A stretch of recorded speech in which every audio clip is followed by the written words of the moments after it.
Luke 22:39-71. He came out and went, as was his custom, to the Mount of Olives, and the disciples followed him. When he reached the place, he said to them, "Pray that you may not come into the time of trial." Then he withdrew from them about a stone's throw, knelt down, and prayed, "Father, if you are willing, remove this cup from me. Yet, not my will, but yours be done." Then an angel from heaven appeared to him and gave him strength. In his anguish he prayed more earnestly, and his sweat became like great drops of blood falling down on the ground. When he got up from prayer, he came to the disciples and found them sleeping because of grief. And he said to them, "Why are you sleeping? Get up and pray that you may not come into the time of trial." While he was still speaking, suddenly a crowd came, and the one called Judas, one of the 12, was leading them. He approached Jesus to kiss him.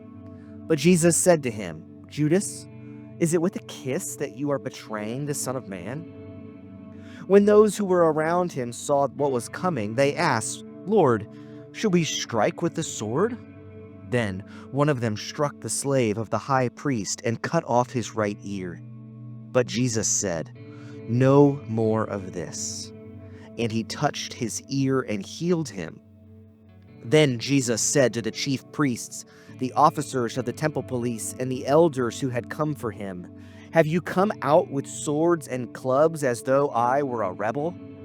When I was with you day after day in the temple, you did not lay hands on me. But this is your hour and the power of darkness." Then they seized him and led him away, bringing him into the high priest's house. But Peter was following at a distance. When they had kindled a fire in the middle of the courtyard and sat down together, Peter sat among them. Then a female servant, seeing him in the firelight, stared at him and said, "This man also was with him." But he denied it, saying, "Woman, I do not know him." A little later, someone else, on seeing him, said, "You also are one of them." But Peter said, "Man, I am not."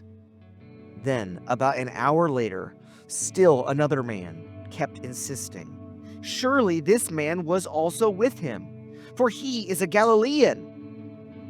But Peter said, "Man, I do not know what you are talking about." At that moment, while he was still speaking, the cock crowed. The Lord turned and looked at Peter.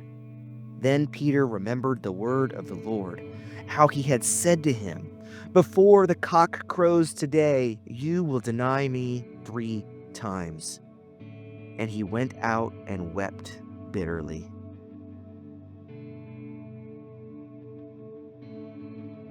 Now the men who were holding Jesus began to mock him and beat him. They also blindfolded him and kept asking him, "Prophesy, who is it that struck you?" They kept heaping many other insults on him. When day came, the assembly of the elders of the people, both chief priests and scribes, gathered together, and they brought him to their council. They said, "If you are the Messiah, tell us." He replied, "If I tell you, you will not believe, and if I question you, you will not answer. But from now on, the Son of Man will be seated at the right hand of the power of God." All of them asked, "Are you then the Son of God?" He said to them, "You say that I am."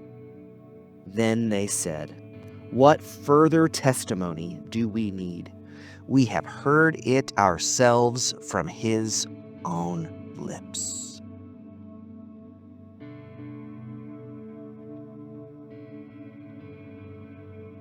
Our flesh often feels the power of the darkness. My own anxiety and depression are more likely to strike at night than during the day. The darkness makes us feel alone, abandoned, and therefore afraid. Luke tells us that the Lord looked at Peter when he betrayed him. Now, the enemy, capitalizing on the power of the darkness, he wants us to see this as a warning that Jesus is always judging us, looking down at us when we sin. But I wonder, what if we saw this instead as a sign? When we feel alone, afraid, abandoned, the Lord is near. Peter undoubtedly weeps because he feels he has let the Lord down. He has done what he promised he would not do: abandon, betray Jesus. And yet, the Lord looks at him. Despite the feeling of isolation, Peter was not alone. The Son of Man, who is seated next to God, saw him. How often do you feel like you're going through life with no one noticing, appreciating, or even acknowledging you? How do you find yourselves in those moments?